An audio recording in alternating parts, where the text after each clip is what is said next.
Sóstenes. Deus abençoe esse homem. Aleluia, Jesus. Glória a Deus. Aleluia. Deus é Deus. Meus irmãos, a paz do Senhor. Vamos ler a palavra do Senhor nosso Deus. Esse texto que foi escolhido como base dessa campanha, ele se encontra registrado, mas ele foi registrado pelos três evangelistas. Está em Marcos, Mateus e Lucas. Portanto, nós temos subsídios de sobra para discorrermos. Já foi ministrado aqui durante esses 6 dias. Hoje é o 6º dia, né? E todos os que pregaram, que falaram sobre esse texto, foi para todos nós, com certeza, um aprendizado. A palavra de Deus, ela nos faz conhecer a Deus e a sua vontade. Eu vou ler em Marcos, capítulo de número 5, a partir do versículo 25, mas é o mesmo texto.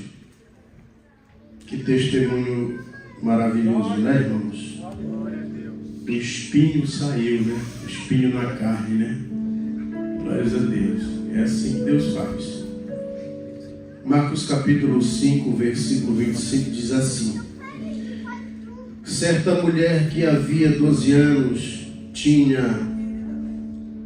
uma hemorragia e que havia padecido muito à mão de vários médicos, gastando tudo o que tinha, sem contudo melhorar, pelo contrário, só piorava. Ouvindo falar de Jesus, veio por trás dele entre a multidão e tocou na sua veste. Dizia ela: se tão somente tocar nas suas vestes, sararei. Imediatamente se lhe estancou a hemorragia e sentiu no seu corpo estar curada. Jesus, conhecendo que de si mesmo saíra poder, voltou-se para a multidão e perguntou: quem tocou nas minhas vestes? Responderam-lhe os discípulos: vês que a multidão te aperta e dizes: quem me tocou? Ele, porém, olhava em redor para ver quem tinha feito aquilo. Então a mulher, que sabia o que lhe tinha acontecido, temendo e tremendo, aproximou-se, prostrou-se diante dele e declarou-lhe toda a verdade. Ela lhe disse, e ele lhe disse: filha, a tua fé te salvou. Vai em paz e ser curada deste teu mal. Quantos podem dizer amém? Amém. Podeis tomar os vossos assentos. A primeira pessoa a pregar aqui nessa campanha foi o pastor Gislaine, é isso? Não foi, pastor Gislaine? O pastor Gislaine pontuou que a mulher, ela se esforçou muito e provavelmente, possivelmente, ela rastejou, talvez, quem sabe, no afã de tocar em Jesus. Ficou bom.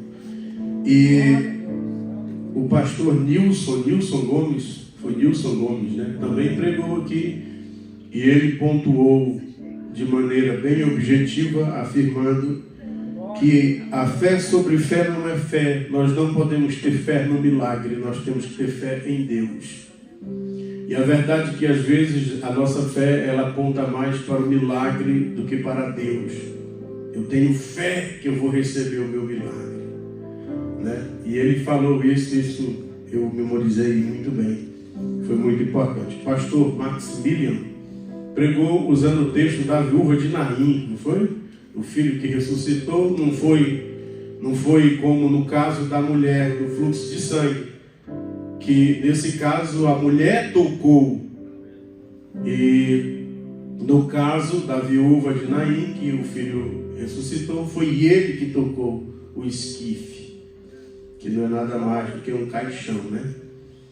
E por aí foi os outros. Eu acho que eu perdi uma quarta-feira, mas eu fiz questão de estar aqui, até porque, como eu sou o prata da casa, eu preciso estar atento, sendo que eu também vou me encaixar em outros que pregaram aqui, que foram bem-sucedidos, transmitiram uma palavra eficaz, verdadeira. Eu deveria estar aqui para ouvi-los. E hoje, sem sombra de dúvidas, Deus tem uma palavra aos nossos corações, sem sombra de dúvidas. E eu quero também, nesse momento, aí assim está ótimo. Eu quero também, nesse momento, tecer com os irmãos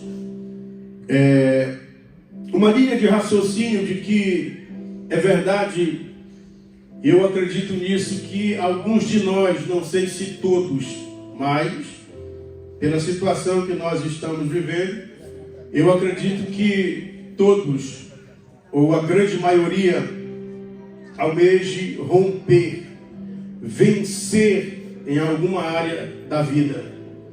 Talvez, quem sabe, algum momento da sua vida, você deseja vencer, ultrapassar de um nível para um outro nível, e a história desta mulher revela qual deve ser a nossa postura, qual deve ser o nosso posicionamento.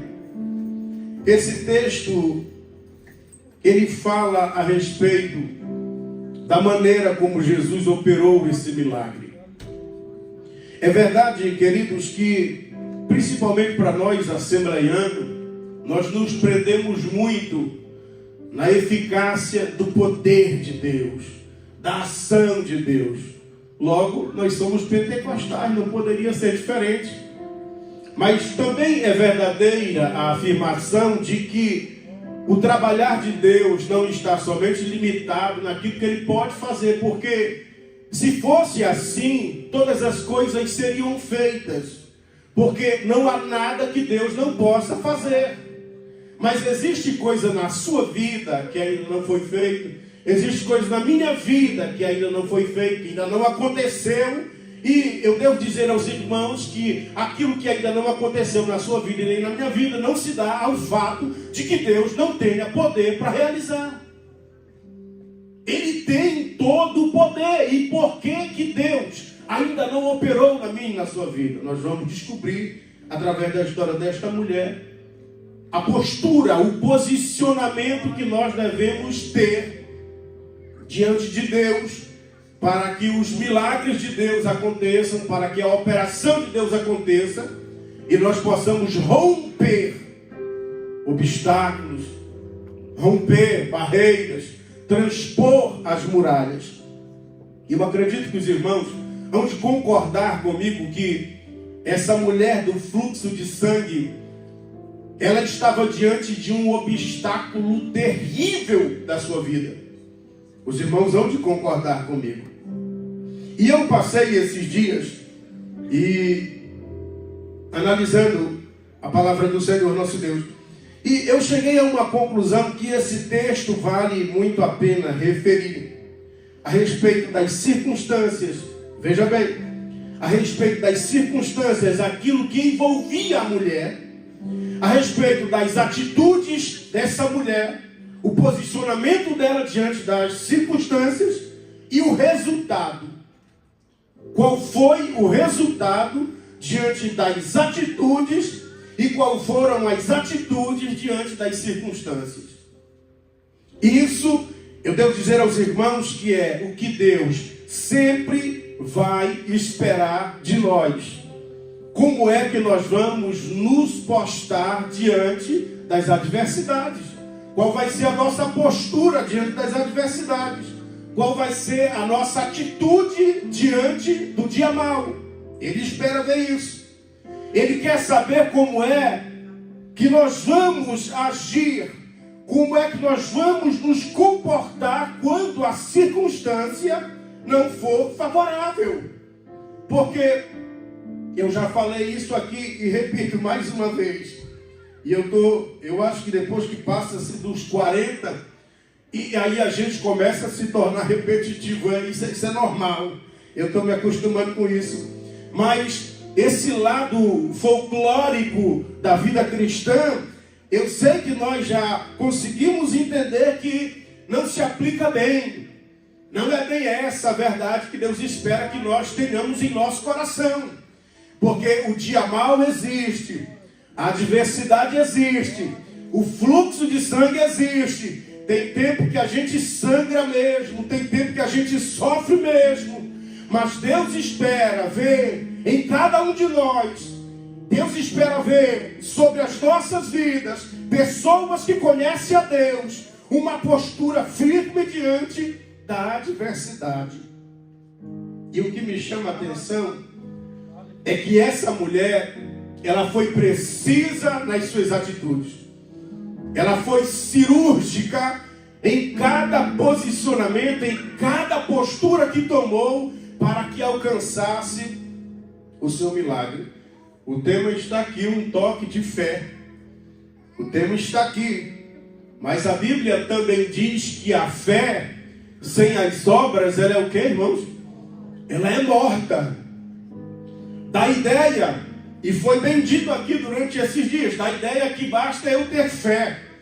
E parece que fé está ligada, a fé de hoje está ligada à confissão positiva.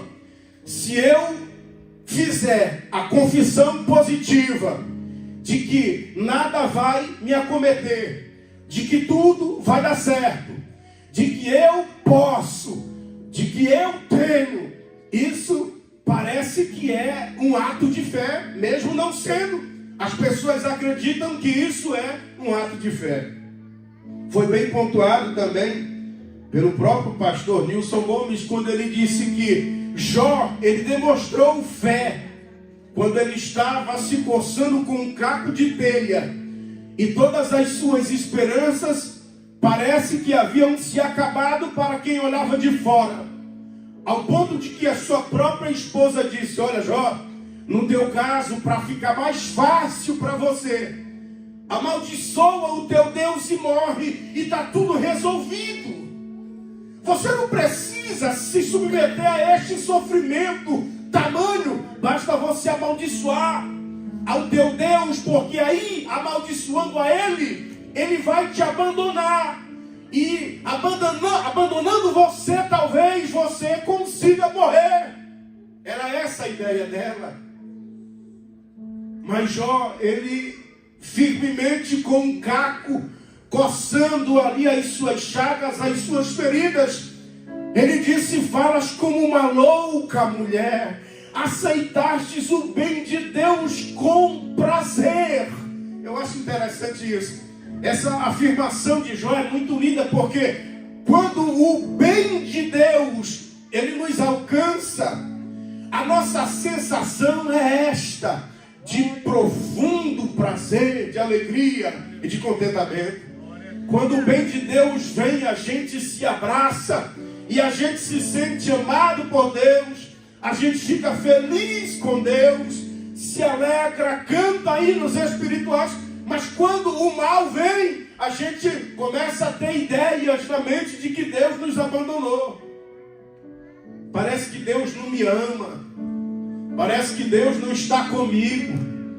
Parece que Deus não está se agradando de mim. Parece que Deus me esqueceu.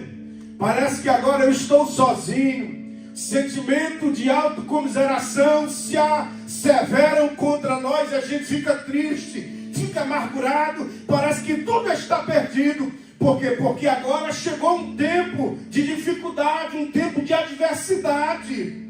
Mas saiba de uma coisa, que mesmo na adversidade, Deus, Ele está capacitando você para algo maior na frente. Aleluia. Glórias a Deus. Algo maior na frente. Assim como bem orou o profeta Abacuque, a tão conhecida oração do profeta Abacuque, menos conhecida do que a oração que Jesus fez na oração do Pai Nosso, mas muito conhecida a oração do profeta Abacuque. E eu acho interessante que todo o livro do profeta Abacuque, do começo ao fim, sempre você vai ver recorrentemente o Abacuque repetindo, ainda que, ele sempre está afirmando, porque ele está relacionando que, ainda que o mal venha, ainda que o sofrimento venha, ainda que a dor venha, ainda que todo o mal venha, ainda que o fluxo de sangue venha, eu me alegrarei no Senhor e exultarei no Deus da minha salvação. Aleluia. É isso que ele está dizendo. Mas para que você entenda a circunstância da vida desta mulher, para que a gente possa, talvez, pequenesmente, porque nós não temos a mente preparada para dissecar tudo que está escrito na palavra, mas pequenesmente nós poder entender, compreender a circunstância e a grandiosidade deste milagre. A primeira observação que eu quero fazer com os irmãos é que, a respeito da circunstância que envolvia esta mulher, eu quero que você pense comigo a respeito da sua debilidade, que está provocada pela sua enfermidade. Para a gente entender o tamanho, a grandiosidade do milagre, a gente precisa ver uma mulher que está debilitada. Não era alguém que recebeu uma notícia e decidiu ir à igreja e pedir uma oração. Não era assim o caso dela. Não é alguém que teve talvez uma notícia ruim e decidiu ir até a igreja ou a sinagoga e pedir uma oração ali para o sacerdote, ou pedir uma intercessão pela sua vida. Não era assim. A debilidade daquela mulher já vinha acontecendo há quantos anos, irmãos? Quantos anos? 12 anos de sofrimento. A debilidade desta mulher era algo que ela convivia com isso. Não era um problema externo, era um problema interno. A debilidade interna, pessoal, é uma coisa tão séria que você dorme e acorda com isso. Não tem como você fugir disso. Quem já passou problemas e sabe que está enfrentando uma luta em qualquer área que seja financeira, e por aí vai, mas externamente você sabe que quando chega a noite que você consegue dormir, nem que seja ali por 2, 3 horas, já dá um alívio. Mas quem está enfermo não tem esse alívio, porque essa doença está ali todo o tempo. Ela está padecendo com isso há 12 anos, está debilitada. Essa é uma circunstância que ela não pode fugir. No caso desta mulher, a debilidade dela era o fluxo de sangue. Mas no teu caso, no meu caso, qual é a nossa debilidade? No teu caso, no nosso caso, qual é a debilidade que nós estamos enfrentando na vida? Ou caso contrário, a campanha não foi inspirada por Deus. Porque não tem ninguém aqui que precise desta palavra, porque está todo mundo bem. Mas se tem alguém aqui que está passando por isso, saiba de uma coisa: Jesus está olhando para a tua debilidade. Ele está olhando para o teu sofrimento. Ele está acompanhando de perto a tua dor. Esse teu sofrimento, Ele está acompanhando de perto. Uma das coisas que eu sei que nesses últimos dias é peculiar a todos nós são problemas psicológicos. É considerado a doença do século. Doenças psicossomáticas, doenças da alma, depressão. Pessoas afligidas na sua mente, cansada, dorme e acorda cansado do mesmo jeito, como se não tivesse dormido. Síndrome do pensamento acelerado, vivendo aqui, mas com pensamento a 1000 por hora lá na frente, uma semana à frente, sobre um trabalho que tem que pegar, que precisa pegar, sobre alguma coisa que precisa fazer amanhã. Estamos aqui na igreja, mas a síndrome do pensamento acelerado está nos levando para daqui 3, 4 dias. A mulher do fluxo de sangue, o problema dela, a debilidade dela, era o fluxo de sangue. Qual é a sua? Problema com o filho que você não sabe o que vai ser. Qual é o teu problema? Você tem Jesus, assim como aquela mulher encontrou com Jesus. Segundo a observação das circunstâncias, aquela mulher se sentia totalmente abandonada. Eu falava isso hoje com aquele, para tentar aprimorar esse tópico aqui. Eu disse assim para aquele, tu acha que hoje as pessoas conseguem esquecer umas das outras, mais ou menos em quanto tempo? 1 ano? 2 anos? 5 meses? 3 meses? É muito rápido. As pessoas esquecem umas das outras assim, ó, no estalar de dedos. A pessoa entra na sua vida, te saúda como irmão, fala com você por entre os dentes, mas não pensa em você, não lembra de você. Aquela mulher já havia 12 anos nessa situação, arrancada do convívio social da sua família. Se tinha esposo, ficou para trás o esposo, os filhos. Será que eles ainda pensavam? Será que tinham notícias se ela estava viva? Ela foi abandonada. Com isso, a síndrome da rejeição provavelmente a acometeu. Você sabe o que a rejeição ela provoca na vida das pessoas? A rejeição, ela produz complexo de inferioridade. Toda pessoa que se sente rejeitada, irmã, ela sofre. A pessoa que se sente rejeitada, ela sofre com o complexo da inferioridade. Isso é terrível.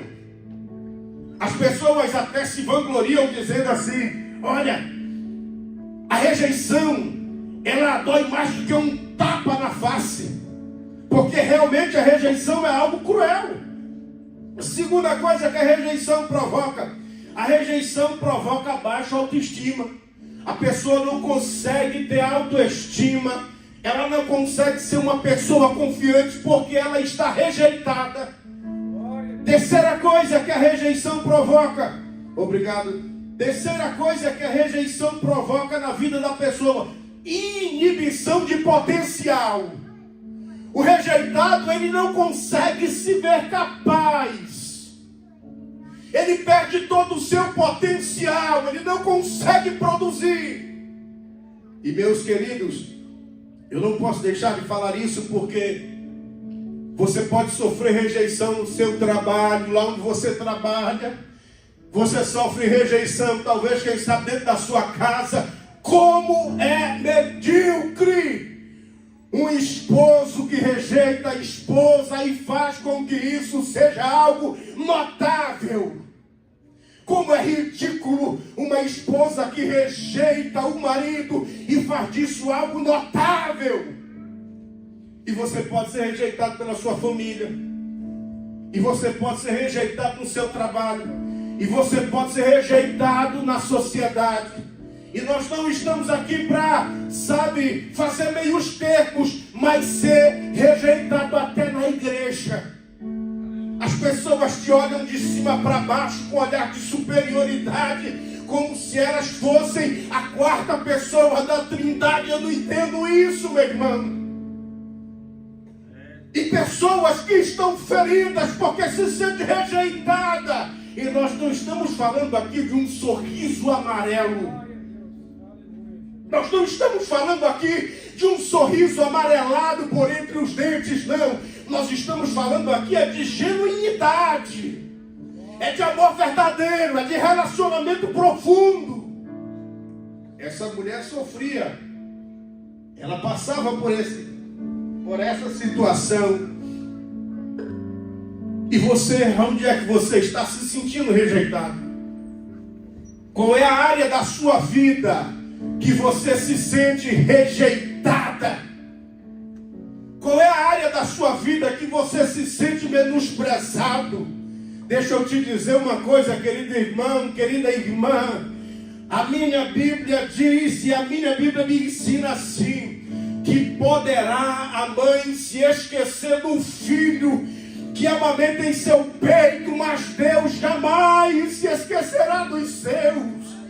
Pode o mundo aqui em cima te rejeitar, se esquecer de você, mas lá na eternidade tem alguém que está olhando para você e dizendo: eu não me esqueço de você um só segundo. Oh, aleluia. Terceira situação que esta mulher enfrentava em relação às circunstâncias, a durabilidade do sofrimento. 12 anos de intenso sofrimento. Isso aqui, irmão, não é brincadeira não. Para quem já passou, sabe, hospitalizado.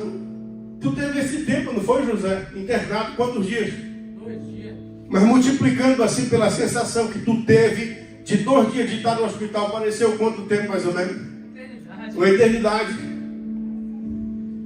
Um dia eu saí aqui dessa igreja com Abner, sentindo falta de ar por causa da asma dele, saí correndo, levaram aquele para casa. Ele só deu tempo de chegar lá no hospital. A médica disse: meu Deus, se demora muito tempo, ele não conseguia respirar mais, estava fechando já. E ele passou 4 dias lá, e eu dormindo lá com ele, me acordava, ia trabalhar, e aquela loucura. E como disse bem o José, pareceu que foi uma eternidade, 4 dias ali, mas parece que foi uma eternidade. Quantos dias você já ficou acamado? Quantos dias? Quantos dias, Paulo? Tu já ficou aí acamado? Quantos dias, né? 4 dias. Mas no caso dessa mulher aqui, foram 12 anos, irmão. É 9 ou que mais? No caso dessa mulher aqui, Josimar, foram 12 anos. 12 anos. Quanto tempo tem que você está sofrendo? Hã? Eu estou quase para dizer, como lá na minha região: seja macho, meu irmão. Seja mulher, minha irmã, dura, forte em Deus. 12 anos de sofrimento não é 12 dias, não, irmão. 12 anos de sofrimento não é brincadeira, não. Mas essa mulher aqui, ela nos dá lições extraordinárias. Ela não desistiu, porque ela tinha um objetivo, que era ser curada. Aleluia. Não desista não, meu irmão. Quarto que eu quero destacar aqui. Quarto, não era somente um sofrimento de 12 anos. Era um sofrimento de dor, que envolvia dor emocional e dor física. Imagine que enquanto ela sentia talvez dor por causa da hemorragia, no seu psicológico a dor ainda era maior, lembrando dos seus, porque ela tinha uma família. Não era uma coisa simples, não. Quinto que eu quero relacionar para os irmãos: circunstâncias que envolviam a situação daquela mulher. Ela estava no fundo do poço. Ela sabia que dali não tinha mais para onde ela ir. Neto, não tinha mais solução, não tinha mais recurso, não tinha mais para onde ela correr ou recorrer. Não tinha mais. A Bíblia diz que ela já tinha gastado, o que, irmãos? Todos os seus haveres. E não tinha conseguido absolutamente nada, diz a Bíblia. Porém, indo, o que? De mal a pior. Sabe que quando a gente precisa de alguma coisa, mas a gente tem assim, sabe, um vislumbre de que se eu bater naquela porta, é provável, é bom. Quando a gente tem assim aquela possibilidade, aquela visão, sabe, que se eu for ali, pode dar certo. Nesse caso aqui, não.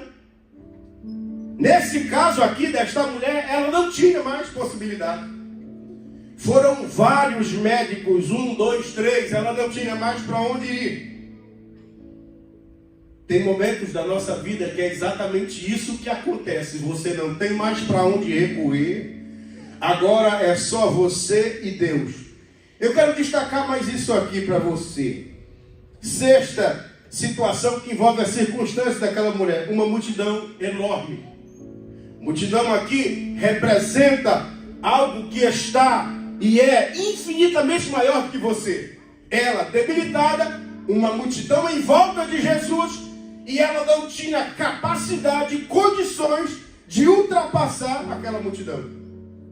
Ou seja, a multidão representa algo que está acima, que é maior do que você. Você olha e diz, eu não consigo vencer isso. Você olha e diz, como é que eu posso prosperar desse jeito aí? Fala para mim. Como é que eu consigo ultrapassar esse obstáculo? Olha aí o tamanho da multidão, meu irmão. Todo mundo cercando Jesus ao ponto, a multidão era tão grande que quando Jesus perguntou quem me tocou, os discípulos olharam assim, não, peraí Jesus, essa aí não. Como é que pode? A multidão te oprime, te aperta de um lado para o outro, tu diz quem me tocou, não dá para saber. Não faz sentido essa pergunta, não dá para saber. A multidão é muito grande. Mas Jesus sabia que aquele toque era um toque diferente.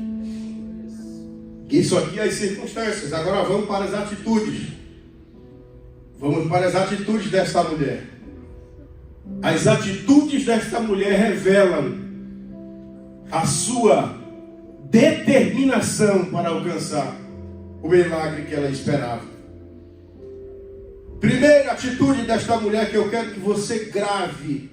A Bíblia diz que ela ouviu falar. Isso aqui é maravilhoso. Porque aos nossos dias, Paulo, a gente ouve tanta coisa, rapaz.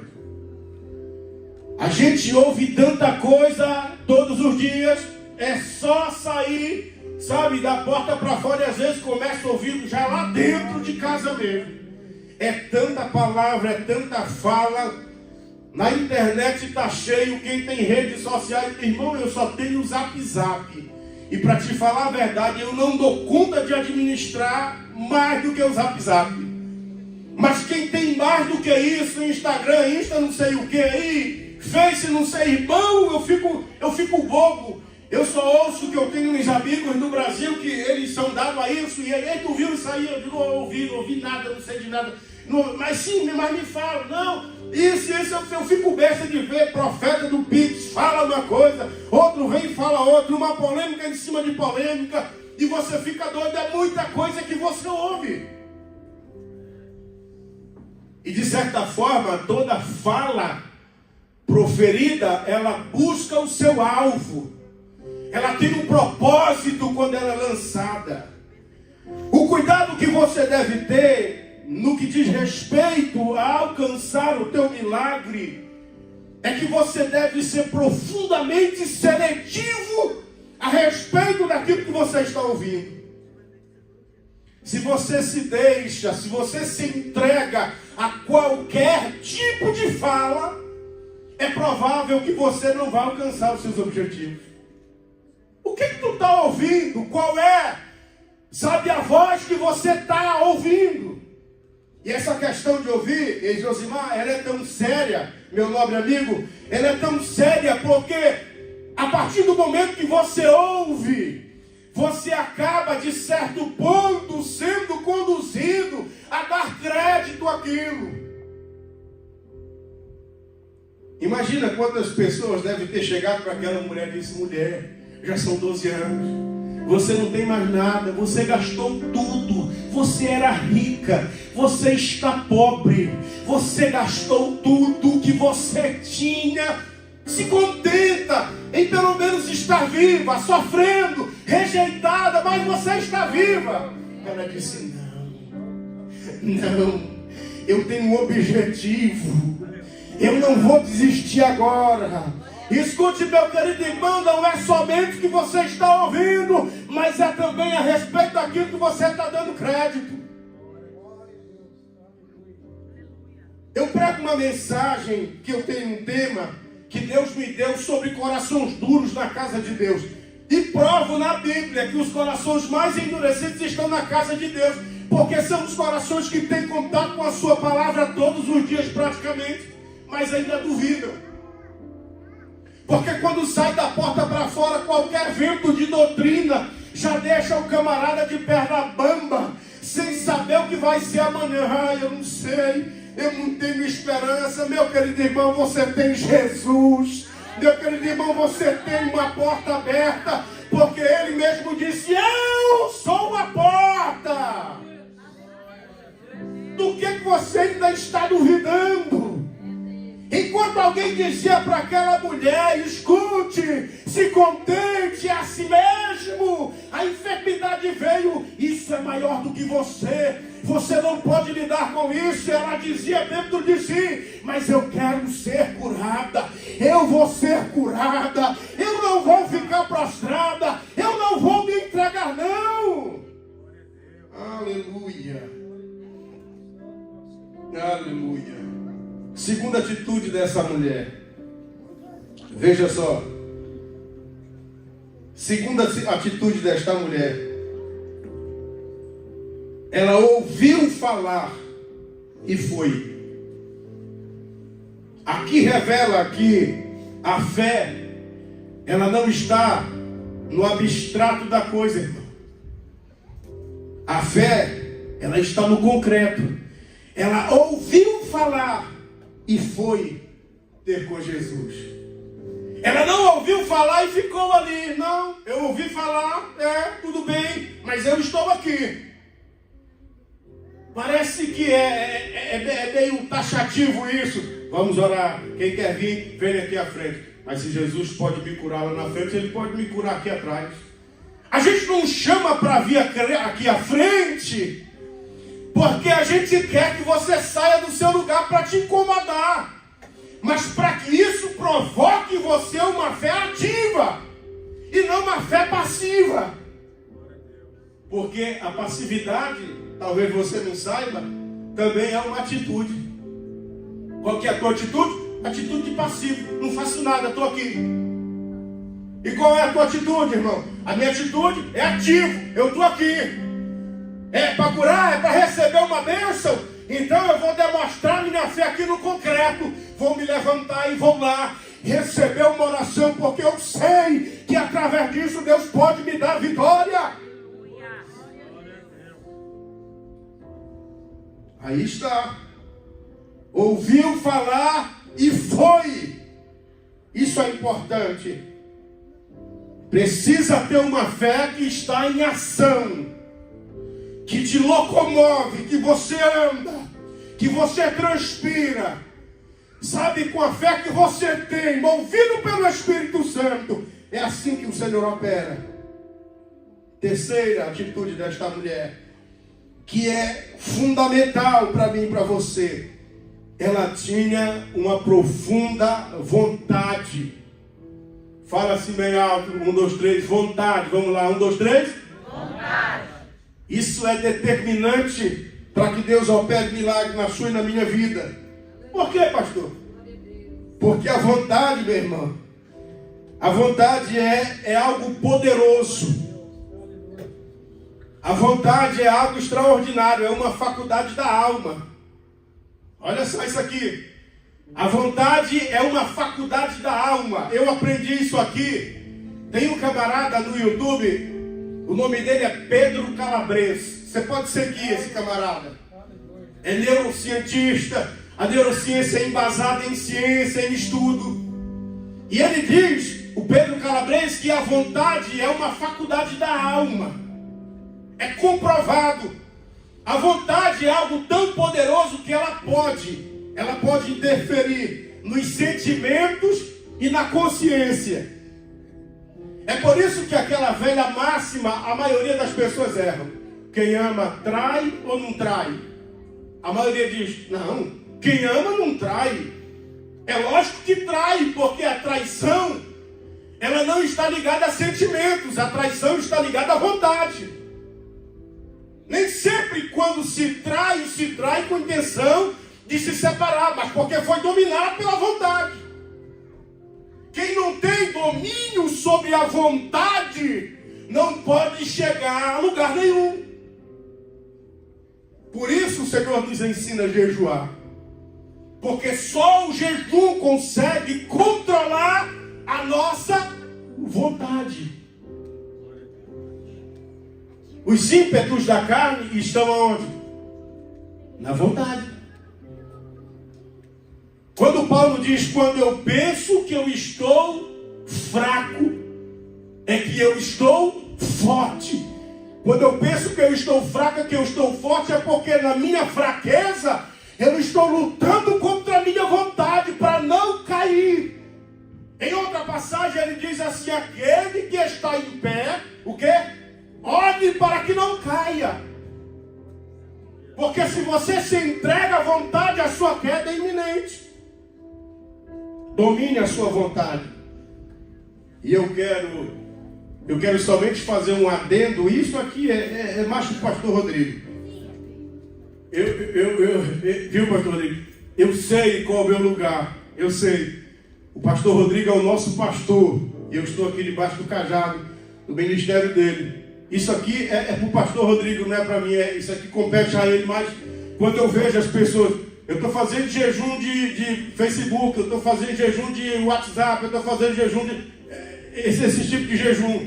É o seu celular que está fazendo jejum nesse caso, porque na verdade o jejum se aplica a nós, ao nosso corpo, para que a gente tenha o autocontrole, para que a gente não seja dominado pelo Facebook, pelo Twitter ou pelo WhatsApp. Então, na fome se diz, é que se conhece o verdadeiro eu. Eu conversava um tempo desse com o pastor Rodrigo. Pastor Rodrigo, só tu já ouviu falar daquele avião que caiu com os esportistas, não era, pastor? Mexicanos, era mexicano? Chileno, sim. O avião caiu e eu assisti um filme sobre isso, um documentário, melhor dizendo, e nos primeiros dias eles não queriam nem olhar para os amigos que estavam mortos. Mas a fome foi tão grande que eles foram obrigados a se alimentar dos seus próprios amigos. O que é isso, pastor? Fome. A fome é o maior dos instintos do ser humano. É o maior de todos. É na fome que se conhece o verdadeiro eu. Ai, eu não faço isso. Dessa água eu não bebo. Cuidado, você vai beber o pote inteiro, meu irmão. Porque a necessidade é na fome que a gente se conhece. Então, quando nós nos privamos do alimento, e você pode ter o hábito de almoçar sem tomar café 3 horas da tarde. Eu não tomo café e só almoço 3 horas da tarde, e para mim é normal, está tranquilo. Se tu dizer assim, amanhã eu vou jejuar, quando der 10 horas tu está morrendo de fome. Porque jejum é coisa espiritual, não é coisa de brincadeira não, jejum é coisa espiritual. Mas se você fez um compromisso com Deus, e não faça sacrifício de tolo, mas se você fez um compromisso com Deus até 3 horas, vá até 3 horas. Porque a tua carne está lutando para que você não cumpra um compromisso que você fez com Deus de sacrificar ela para ter domínio sobre a sua vontade. Aquela mulher possuía uma vontade muito grande. Eu falei até aqui então sobre a vontade aplicada para o lado errado da coisa. Agora imagine canalizar a tua vontade para o lado certo da coisa, irmão. Imagine você apontar a tua vontade. Eu tenho vontade disso aqui. Eu tenho vontade de ser mais espiritual. Eu tenho vontade de servir a Deus com maior santidade. Eu tenho vontade de conhecer a palavra. Eu tenho vontade de ser fiel a Deus. Imagine onde é que tu vai chegar. É vontade. Você tem que acentuar a sua vontade para o que compete à vontade de Deus. Quarta observação da atitude, eu concluo. Aquela mulher, ela não deixava para depois o que ela poderia fazer. Um dos fatores, Paulo, pelos quais nós deixamos de ser abençoados, alcançar o milagre e executar o toque de fé, Josué, é porque deixamos para depois. Sabe, Esther? Não, vamos ver isso aí, depois a gente dá uma olhada nisso aí. Tá tudo bem, tá tudo tranquilo. Mas e aí, como é que faz? Não, depois nós vamos ver isso aí. Aquela mulher, ela tinha uma determinação que ela não deixava para depois. Jesus está vindo aí. Ela ficou sabendo. Ele está vindo aí, como é que faz? Eu vou ficar aqui, depois eu vejo sair. Não, ele está vindo, peraí. Deixa eu cobrir a minha cabeça aqui. Deixa eu me preparar aqui, porque eu não vou deixar para depois, não. Eu vou me levantar agora e vou lá resolver esse negócio. É hoje. O negócio é para hoje, não é para amanhã, não, meu irmão. Todo começo de ano é a mesma coisa. Todo começo de ano. Eu vou fazer um regime, eu vou emagrecer, eu vou ler a Bíblia toda, eu vou orar, eu vou isso, eu vou aquilo. Não passa fevereiro, irmão. Já mudou. Deixou para depois. Já adiou o propósito, o compromisso. Às vezes um problema dentro do casamento, eu fico vendo isso, sabe? Às vezes um problema dentro do casamento que está corroendo a estrutura do casamento. Não, depois a gente vê isso. Eu não vou nem tocar nesse assunto. Não, eu não vou entrar. Vai lá e resolve isso, meu irmão. Vai lá, toma uma atitude e muda isso. Sai desse lugar de sofrimento. Sai desse lugar de dor. Sai desse fluxo de sangue. Deixa Jesus abençoar a tua casa. Abençoar o teu casamento. Aleluia. Oh, glória a Deus. Eu concluo aqui, veja bem. Os resultados para essa mulher são os mais maravilhosos possível. Veja só. Uma coisa que eu quero que você saiba e que é interessante notar aqui. Ela entra neste cenário porque o texto diz assim: certa mulher.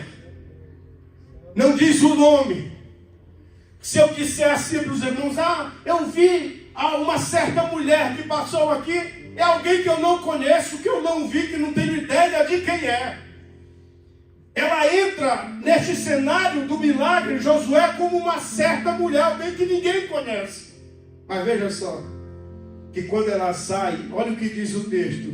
É Jesus que diz para ela: filha, aleluia. Pastor Rodrigo, ela entra como alguém não conhecida, não vista, uma certa mulher. Mas ela sai de lá com um pai. Oh, aleluia. Ela sai de lá franco com um pai que diz para ela: filha, aleluia. Eu acredito que nada mais, Paulo, poderia satisfazer o coração daquela mulher, superior talvez à sua própria cura, do que ser acolhida pelo mestre dos mestres como a sua própria filha. Filha. Oh, aleluia. Um certo dia, eu disse para um amigo meu, eu disse: Hugo, eu senti de Deus, eu vou fazer um jejum. Ele disse: rapaz, olha bem, hein? Eu te conheço, hein? Eu digo: não, é sério. Eu vou jejuar 15 dias. Eu falei para ele: sem comer e sem beber, de 4 horas da manhã até 10 horas da noite. Ele disse: eu era jovem, era rapaz. 15 dias direto. Rapaz, cuidado, isso aí é pesado demais. Não, mas eu vou. 15 dias. E eu comecei o primeiro dia, segundo dia, uma semana de jejum, de oração. Os irmãos chegavam na igreja, eu estava lá de joelho, dobrado. Quando eles chegavam, eu ia no banheiro, passava uma água no rosto. E estava lá, terminava o culto, eles iam embora. Eu ainda ficava lá, orava mais uma hora e ia embora para casa. Eu me lembro que nesse tempo eu morava lá na casa do Hugo. E veio o prefeito de Aveiro para lá, para aquela casa. Eles eram muito amigos, era um prefeito. E aí, a irmã Bena disse assim: seu Vili, o senhor dorme naquela cama, mas não tem problema se os sócios dormem lá também. Não, não tem problema, não tem problema. E ele dormiu. Eu me lembro que uma vez eu ouvi, pastor Rodrigo, o testemunho do pastor Edson Nascimento, que ele disse assim: Senhor Jesus, pede para o Espírito Santo me deixar em paz, que ele não me deixa em paz. E a igreja, a metade da igreja riu. E eu me lembro que eu ouvi ele pregando e falando isso. E eu fui entender isso na prática. Eu estava jejuando e eu não conseguia mais ter sono. Minha vontade era só de orar. Eu me ajoelhava e começava a orar e me deitava, eu dormia um pouquinho, meia hora já me levantava de novo, acordava, me ajoelhava e orava, aquele prazer de oração, vontade de orar a Deus. O seu Vini estava lá no quarto, era prefeito, ele me viu orando. Quando foi um dia, dentre os dias que eu estava jejuando e orando, ele disse assim: olha, rapaz, tu tem alguma coisa mesmo de Deus na tua vida.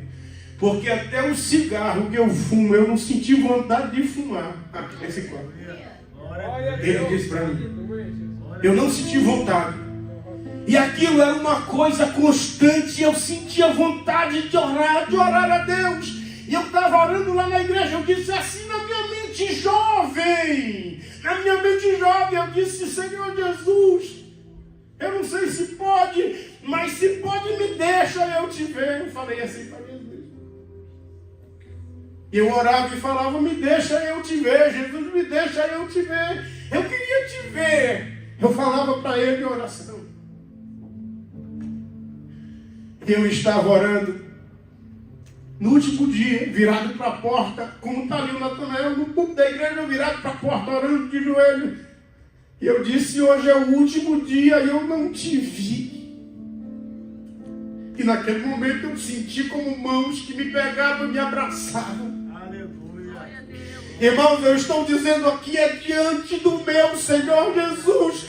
Eu senti o abraço do meu Senhor Jesus. E eu senti uma alegria grande dentro da minha alma, porque eu senti que Ele estava ali. Por que eu estou dizendo isso? Porque quem entra numa história como uma certa mulher e sai de lá como uma filha, é impossível que um filho não possa sentir o abraço do seu pai, o aconchego dos braços do seu pai. Isso são resultados. Oh, aleluia. Isso são resultados. Segundo resultado, e eu termino aqui a minha fala. Jesus, Ele evidencia essa cura publicamente. Jesus, lembra, Ele publica a cura da mulher, porque Ele diz: quem me tocou? Até que ela, dizendo o texto, você leu comigo e viu, tremendo e temendo, vendo que não podia ocultar-se, temendo e tremendo suas pernas, foi eu, Senhor. É interessante isso aqui. Ela teme e treme. E o Senhor Jesus reconhece que de si saiu virtude. Expõe para todos que aquela mulher agora, antes, David, olha aqui o milagre, David, antes, meu filho, ela não era virtuosa, porque era imunda. E Jesus diz: de mim saiu o quê? Virtude. Agora você tem virtude. Antes você não tinha virtude alguma, mas a virtude saiu de mim e está em você. E agora você é virtuosa. Aleluia.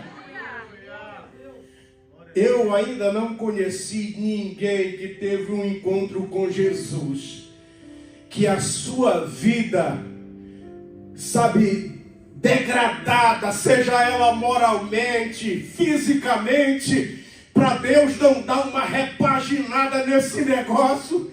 E aonde alguém via Paulo que não havia virtude, talvez isso até para você tem que olhar e dizer: não, mas tem alguma coisa diferente. Eu vejo que tem virtude aí, eu vejo que tem milagre aí, eu vejo que tem uma ação de Deus aí, eu sei que tem algo diferente aí. Há uma mudança radical, porque a virtude de Jesus agora está sobre você. Aleluia. Oh, aleluia. Quantos podem dizer assim com a sua mão levantada: a virtude de Jesus? Mais uma vez bem forte: a virtude de Jesus está sobre mim. Por isso é que eu me sinto Filho dele, filho. Eu sou filho dele, a virtude dele está sobre a igreja. A virtude dele está sobre essa igreja aqui em Rafa. A virtude de Jesus está sobre esse ministério. A virtude dele está sobre a vida do nosso pastor. A virtude dele está sobre nós. A virtude dele está sobre os obreiros. A virtude dele está no círculo de oração. A virtude dele está sobre as crianças. A virtude do Espírito de Deus. Oh, aleluia. Que Deus em Cristo abençoe a sua vida. Não só hoje, mas para sempre. Aleluia. Não se esqueça a virtude de Deus sobre a sua vida.